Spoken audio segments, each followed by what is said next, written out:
Hi, everybody, and welcome to the Kidney Coach YouTube channel. I am Naturopath Fiona Chin, co-founder of Kidney Coach and Cogenesis, a range of supplements designed for those diagnosed with chronic kidney disease. Whether you have elevated creatinine or low EGFR, we might have a supplement for you. And I'm joined again today by the wonderful, the fabulous, the ever-flowing aloha Dr. Robin Rose.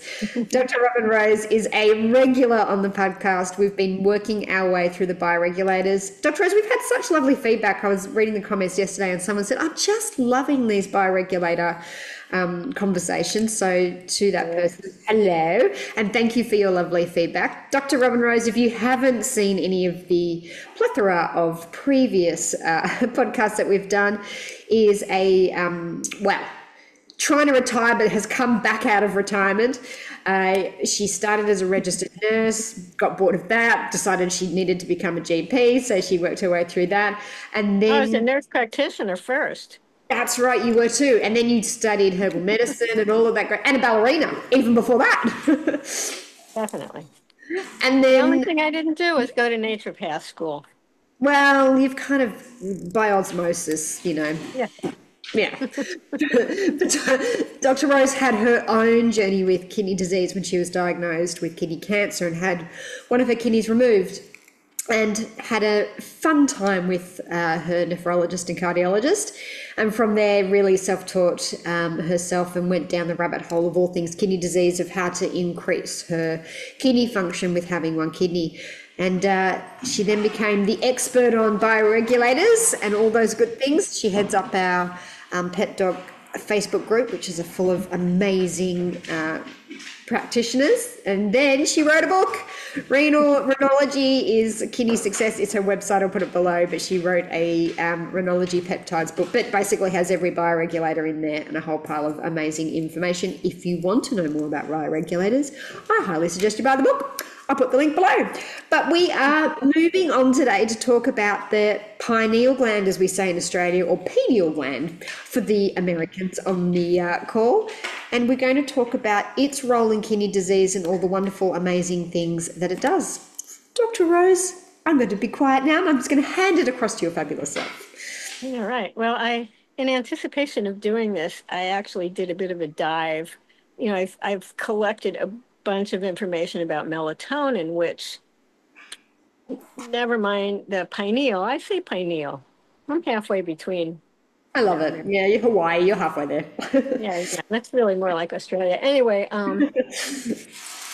it's something that I've recommended, never mind the pineal peptides, it's just in and of itself, it's really important. So then in my journey, which, as you said, I mean, I was pretty much on the border of doctors asking me when they could install plumbing, and instead I got better, thank God. But um, the bioregulators really talk to the body in a different way. So, we know that when CKD happens, when the decline is underway, even before the GFR goes down, and we've been talking about this. I mean, I'm really focusing a lot more on the kidney tubules, and we don't routinely measure that. And I have suggestions. I'm working on writing a bunch more stuff, and I've done some talks about it, but think tubules when you think of melatonin. And so I'm just going to go through some of the stuff I wrote because it's so amazing. And just share the first piece of I like history. In the 1600s, Rene Descartes Oh, said that yes. the pineal is the point of interaction between the mind and the body. A lot of people think of it as the third eye. Mhm. And so that always opens up, a whole realm of possibilities that I don't know that the melatonin science really discusses. But, one thing that I want to say, I don't know if you had much to do with pineal in naturopathic education, but I don't remember anything except from basic sciences. Here's what it is. I mean, it never was engaged in anything clinical unless someone had cancer. No, we never learnt anything about it. Everything I know about the pineal gland comes from Dr. Joe Dispenza and the plethora of time I spent with him, and I got a decent education in it that way with its rhombo calcification crystals inside that act as transmitters and things like that. But nothing in naturopathic training. I don't even think the pineal gland maybe got a mention apart from it's the landmark in an MRI, so you can see where the middle of the brain is. Right, right. I mean, and so to have this conversation, especially for me, what an honor to have it with a naturopath because my medical practice, basically, like you said, I mean, when I was in med school, I would take notes and then I would review, put in the botanicals, the Chinese, I had already been learning that stuff and practicing with it. And so people would borrow my notes and go, wow, did they teach that? It's like, well, in my class they did. Anyway, so, you know, think about like within the brain. I mean, it's really what I like to teach people to do is locate these things in your body. It's like I often do and teach this meditative practice of like get quiet and find these things because your brain and these body parts are connected. And so then we begin to actually engage a little deliberate interaction here. And so the thing about the pineal is it's not in the blood-brain barrier. So it makes it a little bit more available in ways that things within the brain are a little more protected. Um, only the kidney receives more blood flow per tissue weight than the pineal. I didn't learn that much about kidney in med school either, if you want to know the You and truth. me both. I mean, basics like go see a nephrologist was what I Yeah. basically, yeah. So we know there's this thing called brain sand, which is these crystal calcifications. And that's what you see on imaging. Interesting that he does he consider that to be like part of the way that we perceive? Yeah, so the rhomboid crystals that are lodged inside there, when you do breathing, so you'd know that the pineal gland sits next to the third ventricle. So when you do any yogic breathing and you push up the cerebral spinal fluid against it and you knock onto the pineal gland, it starts to vibrate and expand. And those rhomboid crystals have a piezoelectric effect, and that piezoelectric effect is how we receive outside information. I love that. So that's Little amazing. antenna. Yeah. And so at a point that can get deranged, as we say. Yes. Things go bad and that's why we have these conversations as opposed to everything's wonderful. Wow, listen to the birds. Um, all animals, all vertebrae have dysfunction. It's fundamental in biology. Um, the cells, primary cell types, 95% of them are basically neuroendocrine. So, there's two kinds of communication systems happening, electrical and chemical. Pretty cool. And then there's, some interstitial and perivascular cells.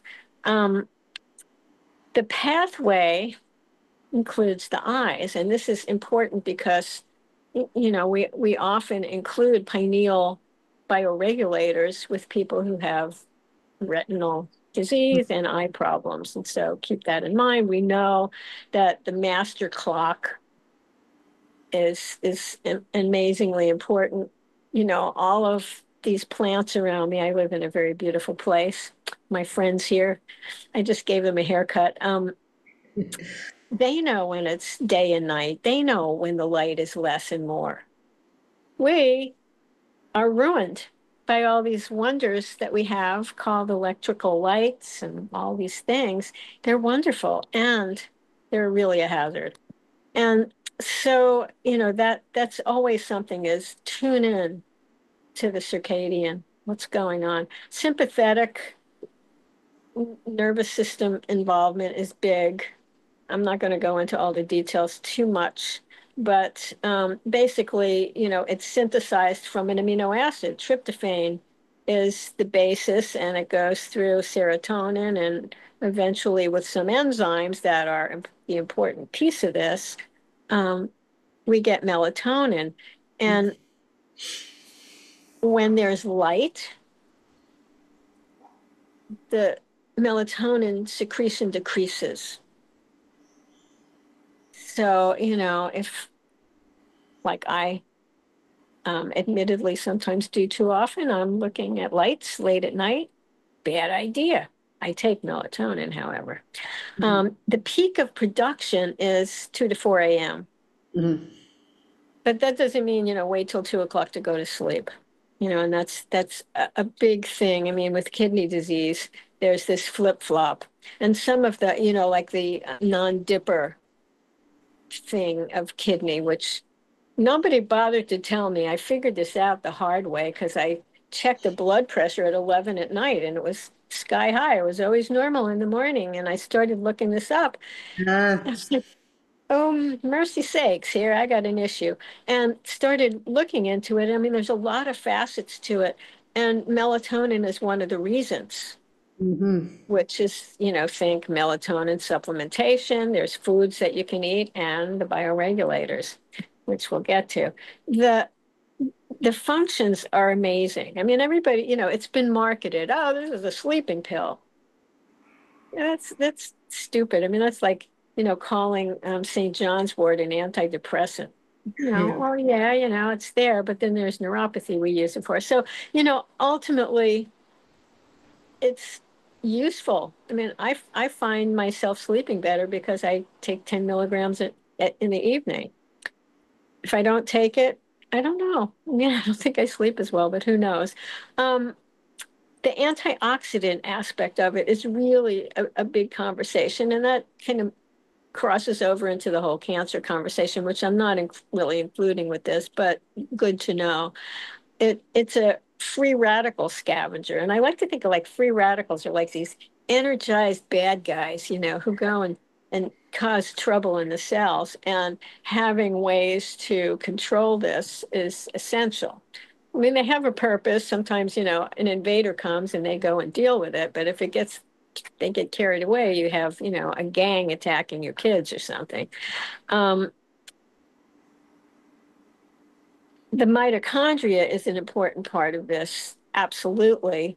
The immune system is absolutely important. Metabolic effects, glucose homeostasis also, which really isn't discussed that much. Insulin sensitivity is regulated by melatonin, and this contributes to body weight and energy balance. Cardio issues, as I said, the nocturnal dipping, and so blood vessels modulated, blood pressure modulated. Again, gee, I have a cardio problem. Doc, why are you using a pineal bioregulator? Bones as well influences formation of bones and remodeling. And I don't really want to get into, there's a lot more detail. And I'll actually, by the way, I'll, if I can get past the tech problem I'm having with going from Google Docs to my website, I'll get this thing published. And there's a lot more detail. It's so fun to read all this. But, there's receptors, and they end up getting damaged in CKD in the tubules. And so that's just an important thing to understand. It's like chemicals need receptors to deal with what they know how to do. And if the receptors aren't working, either not enough can get through or none. Melatonin receptors you're talking about. Correct. Yep. Yeah. Okay. Yeah. And so I'm crossing back and forth because really pineal and melatonin are such a big deal. So, the question then is what happens if the pineal gland calcifies with age? And so now you got me thinking about, the already existing crystals and maybe out of hormesis. We then have a little bit of a problem. Environmental issues, too much light, blue light, be careful. Electromagnetic issues, drugs, beta blockers, NSAIDs, shouldn't be using those anyway, benzodiazepines, caffeine, alcohol, aging, stress, psychiatric issues, diabetes, and funny thing, kidney. And Mm. so what makes it better? Darkness, and my husband actually, because I stay up later than him, I have a little teeny reading light and he sleeps with a mask on just to block all of that light. It's really smart. Meditation, as you say, I mean, it really stimulates nutrients, tryptophan, which I have issues with CKD. It's like you can't just start dropping amino acids with CKD. And No. so that's be careful. B vitamins important, magnesium important. And so, basically the other thing that's really that I found out that I love this is, it's not just melatonin that the pineal is working with.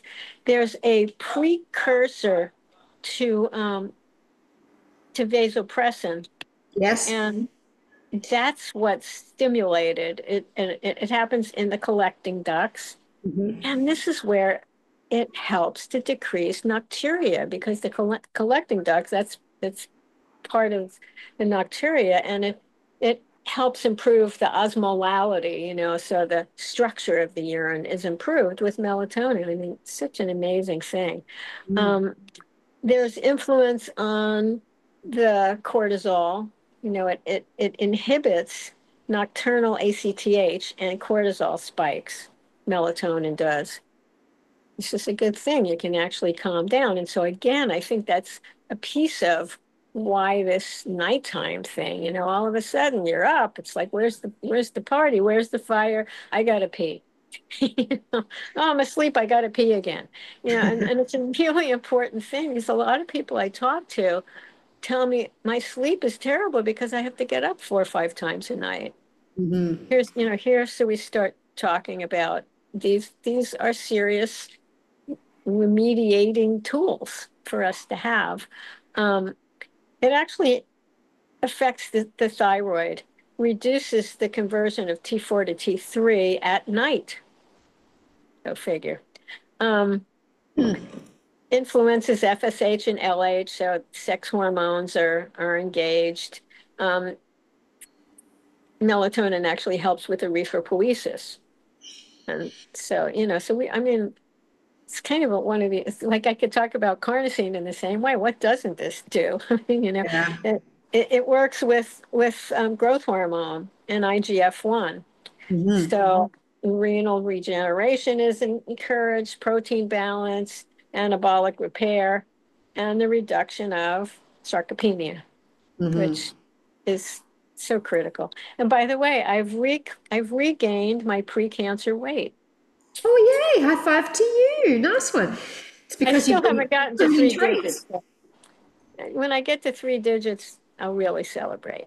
It also affects prolactin, prevents the dopaminergic suppression of renal dopamine tone. I mean, everything that has a conversation with dopamine is really an important thing. And so we have to think about the circadian issue again. I'm going to slip through some of this. Um, the really interesting thing is that I didn't know this until recently that melatonin is also made in the kidney. It does different stuff. So the pineal melatonin will influence kidney, but in a different way. That affects the circadian aspect, but the renally produced melatonin in tubules really works more in an antioxidant manner and helps manage. I mean, think about it. The tubules are what makes the decisions. I don't know why we've ignored this. I mean, okay, and I just posted a really cool um, blog post on leaky kidney, meaning the tight junctions in the tubules get damaged, just like in the gut. Mm-hmm. And the brain, I Yeah, I saw you realized, post that. oh. I thought that's so fascinating. And of course, it makes complete sense. And then I was like, oh, the racetide, of course, I didn't put that in there, but I'm like, this is a whole nother thing. So most circulating melatonin does originate from the pineal. There's other other places, the gut, the retina, bone marrow also make melatonin, but it becomes more of a paracrine, autocrine rather than a Mm. endocrine kind of secretion. Um, what what we see is the proximal tubules, mitochondria. And in that blog post, I have this cool picture from the Netter series, and you can see all, I mean, in the tubule cells, they're loaded. Visuals help me, and they're loaded with mitochondria. And those mitochondria are producing melatonin. And it Mm. happens in the distal convoluted and collecting ducts as well as the endothelial cells around the capillaries in the tubes. So, it's a pretty widespread thing. And it's independent of the pineal, which is interesting to me. It's like a So, backup system almost, maybe. I mean, it's like, hey, I need this too. I mean, and it seems like a readily available and easily produced chemical unless it's not working. Mm. And so the pineal is an endocrine signal, and the renal is more locally protective, buffers oxidative and inflammatory stress in the tubules and in the glomerulus. Less so the glomerulus, but still. The systemic melatonin does actually reach the kidney, but local production makes sure that these sites of high free radical production, I mean, and we know this. I mean, kidney disease is rusting oxidative stress, inflammation, scarring. It's what you Hmm. don't want. I mean, that's really over and over the mantra is not what I don't want, but what I do want is the not that when no is yes. And so the mitochondria are protected. And I'm going to do a sidebar is all of the pineal bioregulator, all of a sudden the wind just came up and it's totally distracting me. Um, I may have to go inside. Um, they all basically are effective in doing these things because they're enhancing the melatonin production, enhancing the body's ability to do it. So we get this antioxidant benefit, endolutin and epitalin, amazing. Mitochondrial protection, it stabilizes cardiolipin on the inside of the mitochondria so that, the chemical pathways, the chain can actually happen more effectively. Anti-inflammatory, lots of details with that, suppress the cytokines that are basically harassing the cells, regulates renal blood flow. And so the pressure in the glomerulus by, here it is, modulating nitric oxide and renin release. Right. So endolutin does that. So interesting. I didn't realize it had an effect on NOS. Yeah, I know. I mean, it's so cool. It's like amazing. And, so there's just enhancement of the um my computer's trying to get my attention. Um, I just lost my train of thought. Oh, sorry. Enhancement of the, you were about to say. The receptors. Thank you. Yeah, okay. Between the wind and my robot talking to me, strongly expressed in proximal tubules, and that's like become my playground. All of the things that are going on, it's like right out of the glomerulus. There's this it's kind of wiggly thing, and a lot of stuff goes on, and then it gets straight for a while. There's still a lot. Then you get this little bend and it keeps going. I mean, it's really been fun to deep dive into what are all these cells doing. I'm not done yet, so there's more to come with this. Um, Distal also, and I appreciate that because the concentrating ability is also Mm. influenced by that. And the renin, angiotensin, aldosterone system. Here we got everybody on these drugs. Hmm. Start early. I mean, if you need a medication, you need a medication. Not everybody can find Fiona Chin to help them get their regulation. However, the earlier the better. So many Mm. people reach out to me, oh, my GFR is in the 80s. There's all of these things because there's not the vulnerability of, gee, my GFR is 15 or 22. That's very fragile. And I don't think biohacking when you're that fragile is all that advisable. We're all tempted because where am I going to get the help I need?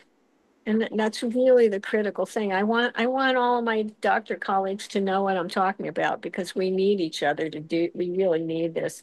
So melatonin will slow down the progression because of all these things. You get rid of this hypertension at night thing and stop peeing a million times a night. Even with dialysis, which of course is later on and down the line, there's still blunted pineal rhythms for melatonin production. And so supplementation is a wise thing. And so what I wrote in here is the kidney both makes and uses melatonin. And I'm going to leave some of these details go ahead and read this. But I have a list, the cortisol, the RAAS, growth hormone, sex hormone, thyroid, antidiuretic, and decreased tubular oxidative injury. I mean, you could put me on TV. I would advertise this. Wouldn't you? I do. And so I'm curious, and you may be about to answer this, so don't let me take you off your train of thought. When would you think about using melatonin, and when would you think about using a pineal gland regulator? And then talk to me about the difference between endolutin and epitalon as well. You're probably going to get there, but maybe I'm right just. here. It says therapeutic implications. So Oh, see, we're look. getting there. Systemic melatonin supplementation alone corrects circadian rhythm, but may not reach the tubular mitochondria effectively. Okay, I'm not a minimalist. I don't think. I don't think so. So I might use both because there's differences. In other words, a solid amount of melatonin is a good long time plan. Yeah, I mean, I've done this for years before I turned into a rhenology um, fanatic. Fanatic. I'm like kidney success. Um, but the pineal peptides have so many other benefits. Do so many other things along with that I don't think they're mutually exclusive. And you're gonna cycle the pineal bioregulators. I mean, if somebody's really sick, I might do 4 to 12 to 20 weeks worth, like a prolonged amount of time. Not often, but sometimes I've done that.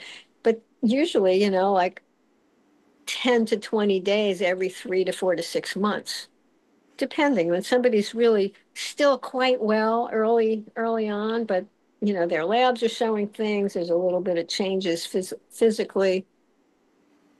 You can just do it now and then, as opposed to, somebody who's dealing with a malignancy.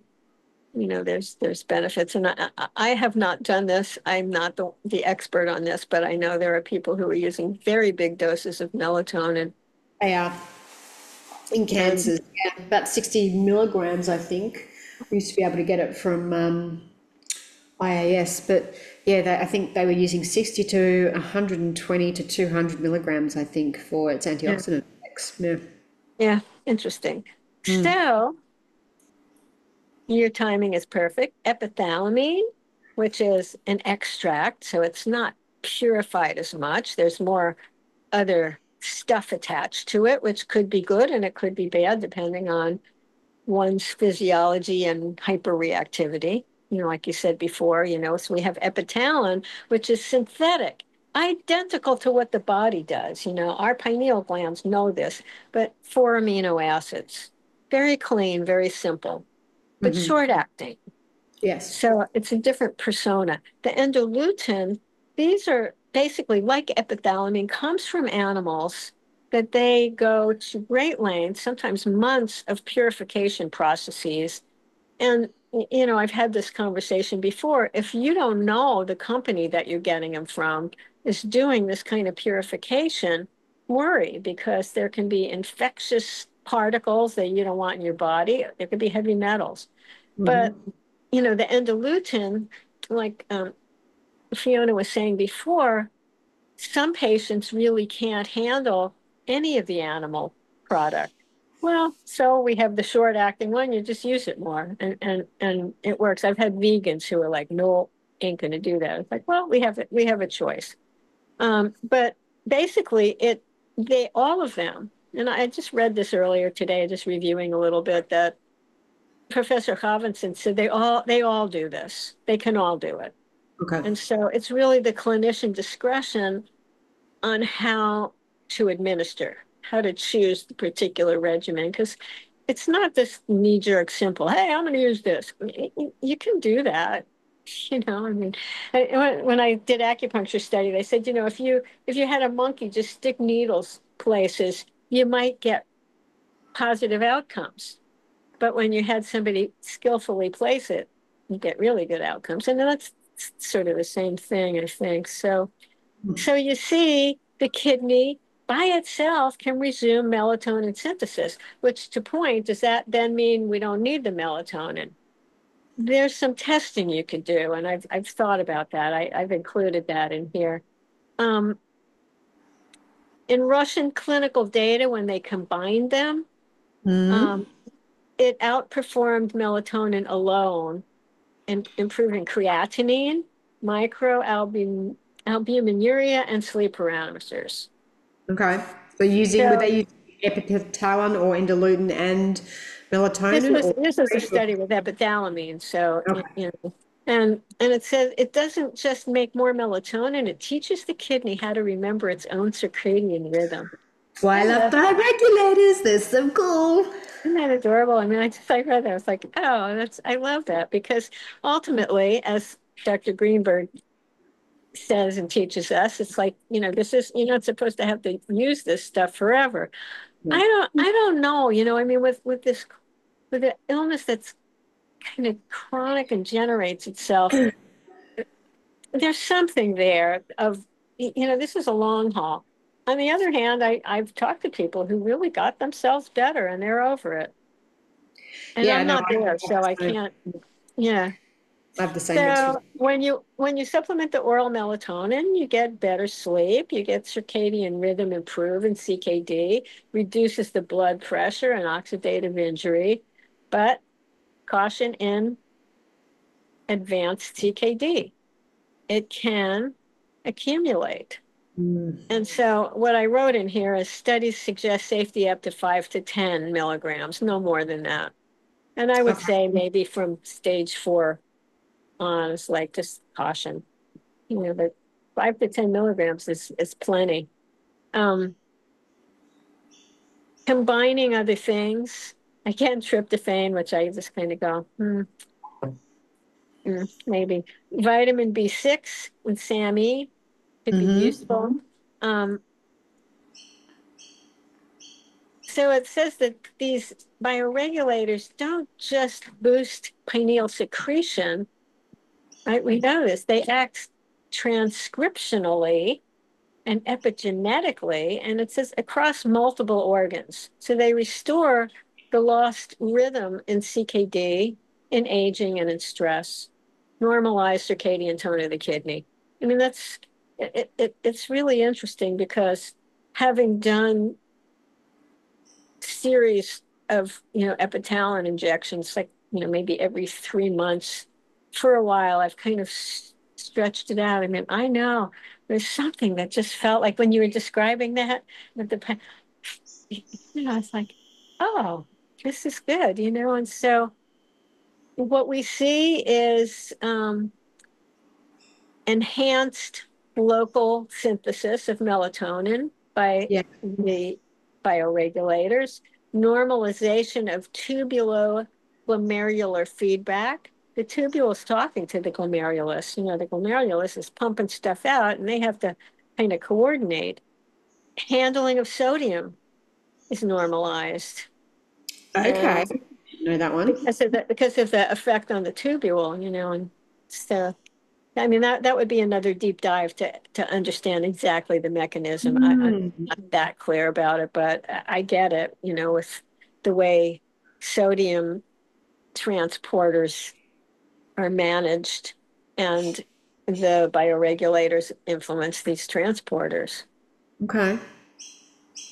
And so they basically rejuvenate the melatonergic system. I love that word, not Mm. just the gland. Okay, and so there's all kinds of things that I'm not going to talk about that you guys can read. But I cannot resist. I did put this in here. Is clotho and tubular melatonin. Melatonin upregulates alpha klotho expression in the distal nephron. Aha. And Okay. so We love it that's even more.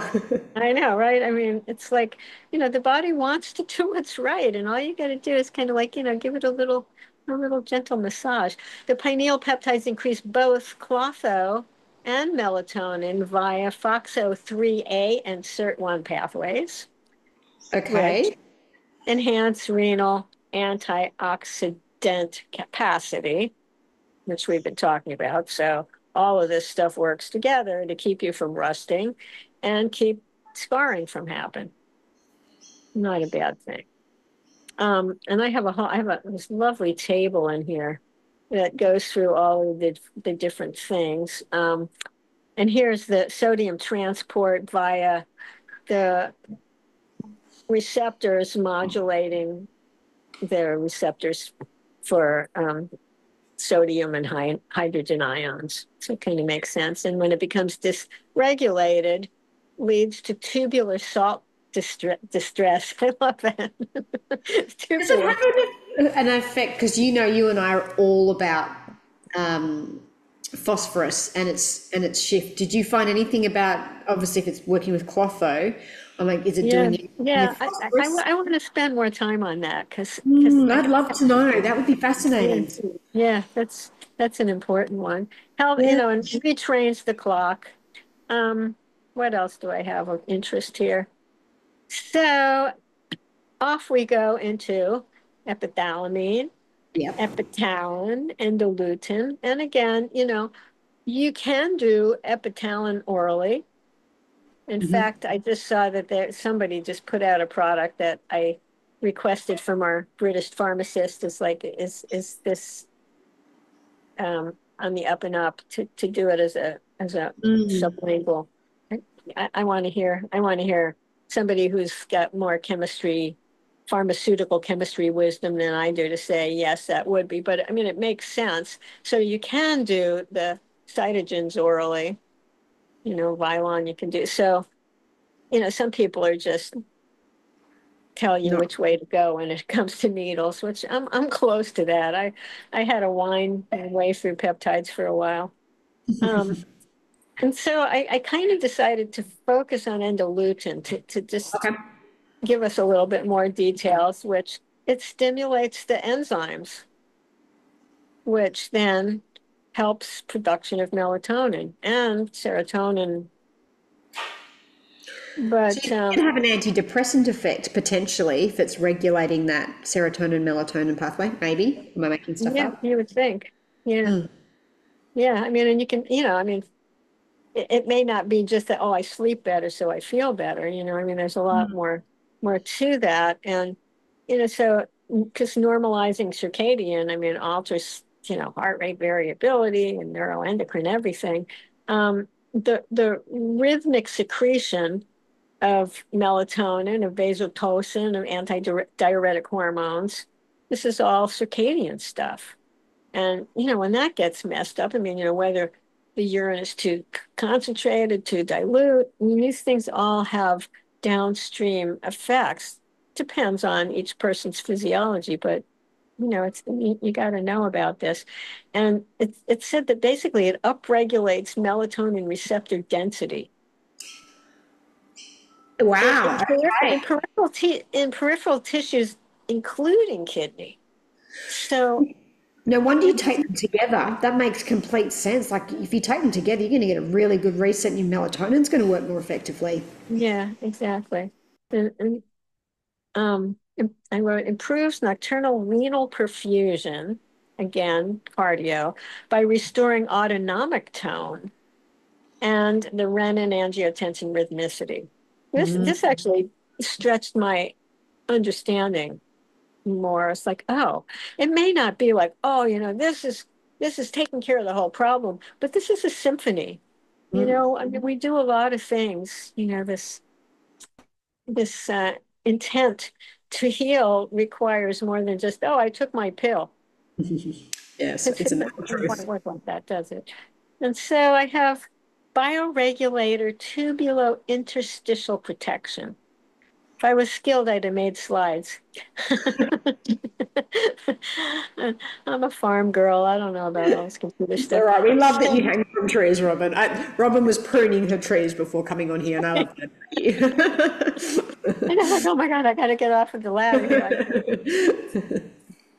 So here we go. ROS production. Those are those nasty little things.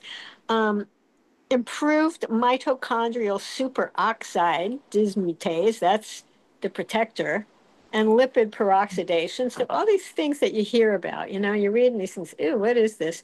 We have a tool, NRF2, which is a protector, SOD, Hmm. catalase, glutathione. I mean, all of these things are influenced by these pineal peptides. And this is specifically looking just at endolutin. I just decided, they all really do similar stuff.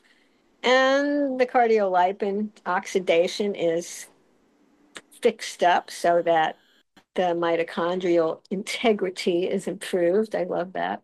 Um, and then Clotho and SIRT1, which are down-regulated in CKD, are up-regulated epigenetically.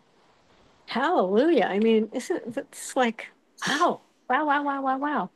And so, here, and that's I'm going to skip through the dosing because I think that's really a case by case, but I and use very different doses for patients depending what they're coming exactly, for. exactly. I never use, and especially with epitalon, and it was you that told me this, like the dosages that you'll see, the biohackers use is not what the Russians used. The Russians used No, in fact, a much smaller dose, like a tenth of what they're using, and for longer.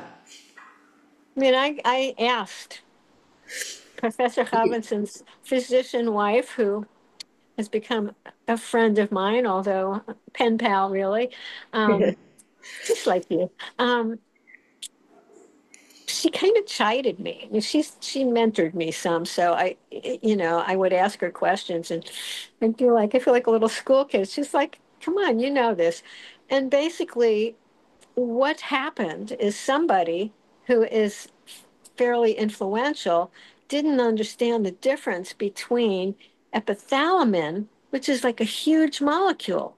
So you got to use like 10 milligrams to get effects. Epitalon is really little. And Yes. so not 10 milligrams, that's like, unnecessary.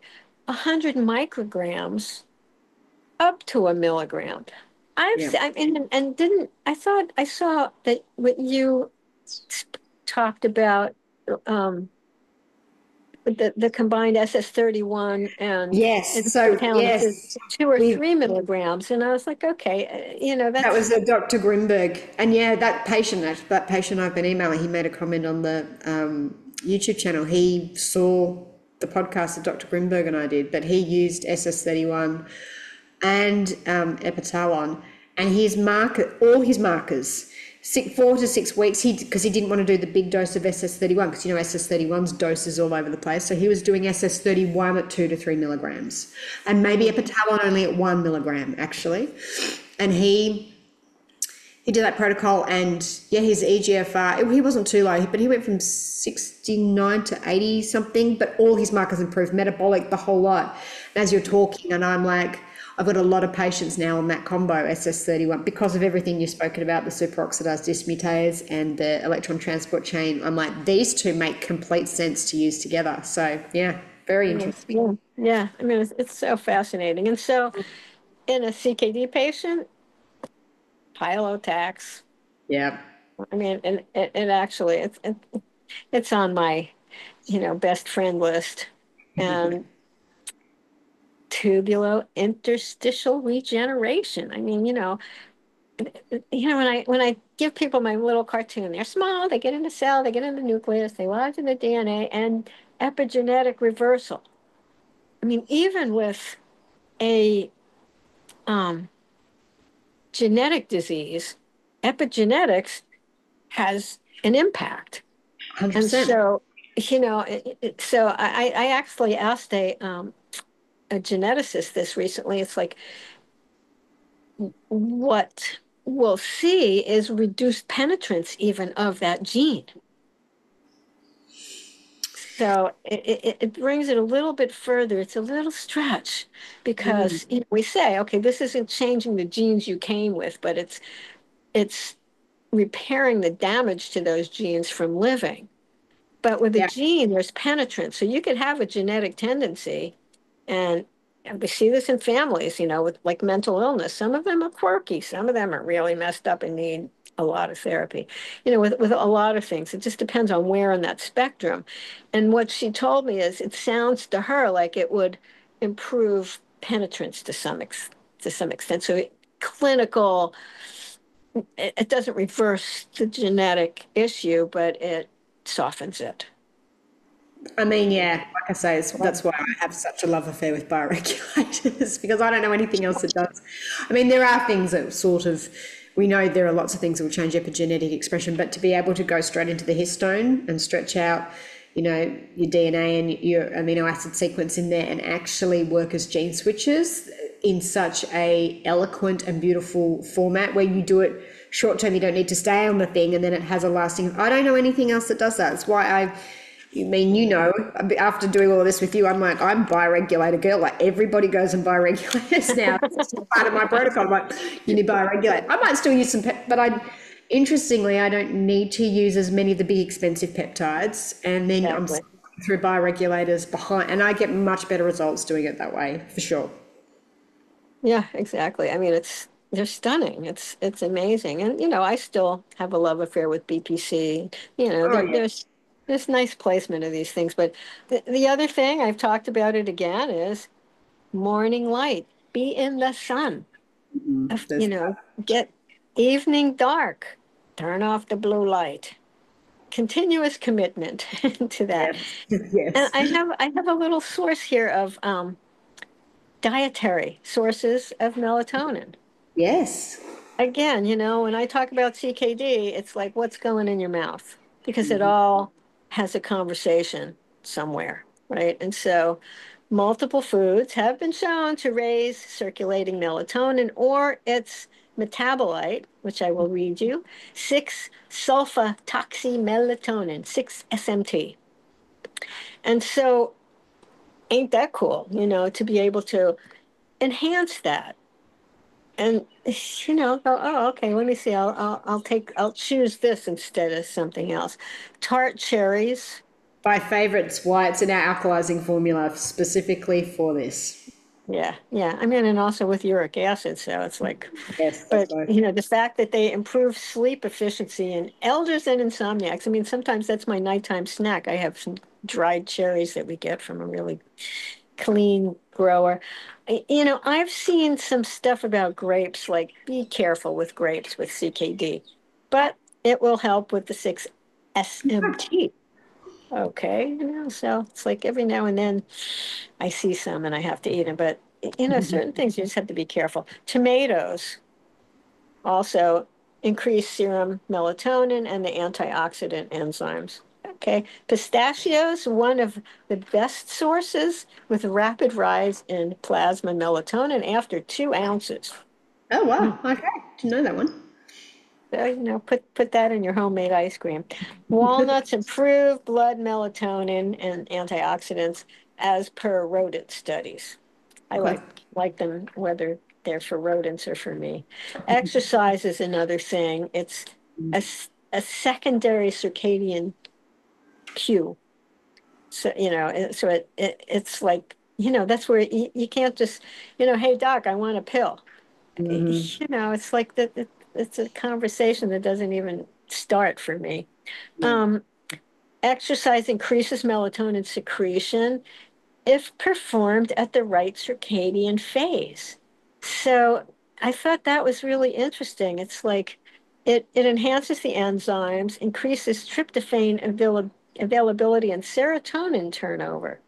Of course, I mean, we're talking exercise. That's a whole nother conversation. Um, You didn't have what chronic, timing it was? Sorry, because people will ask, what was the window for exercise to be able to have an influence on the circadian rhythm? um, best earlier in the day. Okay, that's what I figured. That's why exercise is a natural antidepressant. Makes sense. Yeah. And okay, so early in the day exercise will do that. Okay. Yeah, we're gonna have how and when we exercise determines if the effect is stimulatory or suppressive. 6 to 9 a.m. normalizes circadian rhythm, increases nocturnal melatonin later that night, and helps synchronize the gene clocks. Okay. Right. Then we Thank get to 3 to 6 p.m. That's actually okay. Later than that, don't do it. you. No So cigar. it can actually and so I think there's a reason to do something in the morning, and then days ending something, even if it's just putting on your favorite music and rocking in your kitchen while I mean, I dance while I'm cooking. I got music on. I'm like, ding, ding. It's just like I might as well. um, Avoid hit exercise after 8 p.m. or any vigorous night exercise causes a transient suppression because cortisol and body temperature rise also compromises it. But these are things we kind of know. Walking, cycling, swimming raises nocturnal melatonin, reduces inflammation. Yoga and qigong dance actually stimulates the vagus, and that in addition guides the secretion of melatonin. Overtraining, which I think is affects some people, it's their psychotherapy.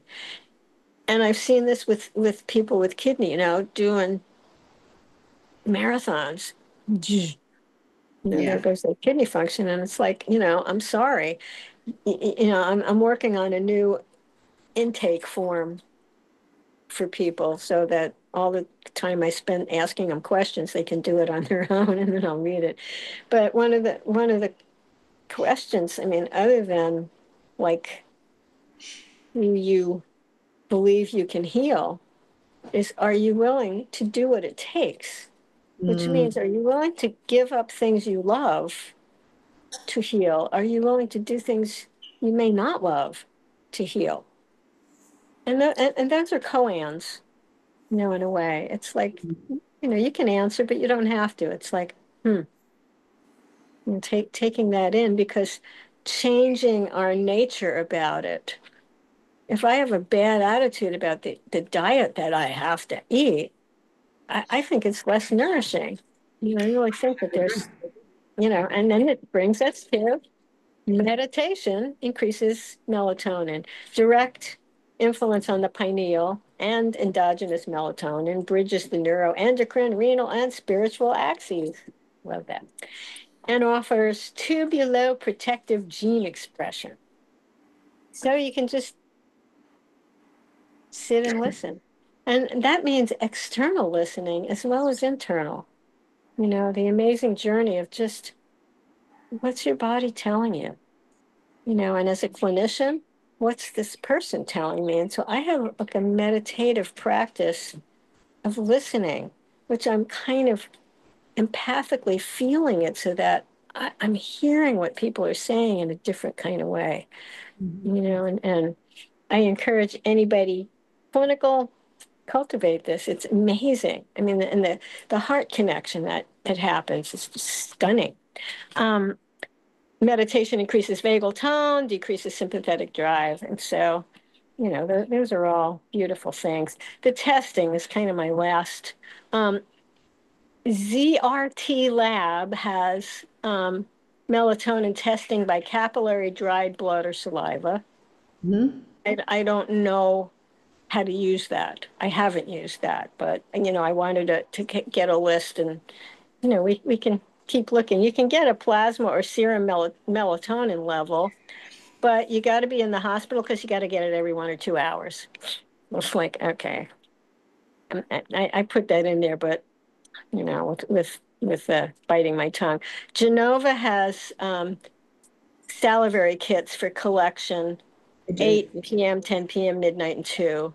Yeah. Although I wasn't thrilled about that because, like I said, peaks from 2 to 4. I should write them a letter. Anyway, um, LabCorp and Quest have serum melatonin send out research use. Again, I don't know the efficacy of these. You can get a urine 6 sulfatoxy melatonin. It's hard for me to say that. Te test through. I don't think I don't. I guess I don't have the lab, but it's the main melatonin metabolite, and there's a normal reference range. And indirectly, salivary cortisol testing might suggest that there's a parallel melatonin deficiency, urine 8 OHDG. Organic acid testing actually will, you got to be intuitively creative when you use these. Citrate, malate, alpha ketoglutarate Mhm. um, can be low when melatonin is down, and that will tell you mitochondrial issues are going on. And one of these days, we might have a Clotho test. Yeah, I hope so. I mean, I learned about clotho 15 years ago now, and they were talking about coming up with it, and I haven't seen it yet. There is Uh, someone in my kidney mastery group had her clotho levels tested by, I can't remember, but I did question. I'm like, I haven't seen anyone get that one right. So I asked Dr. Greenberg, and he kind of was like, if he didn't jump at it, he I'm doesn't not. know. Yeah, yeah, no one will know. So yeah. Yeah.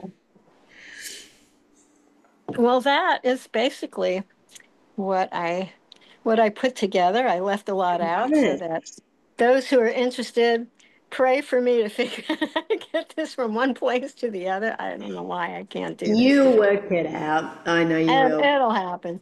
So let's see, what did I say? Local melatonin acts as a guardian of renal cells, buffering oxidative, inflammatory, and hemodynamic stress.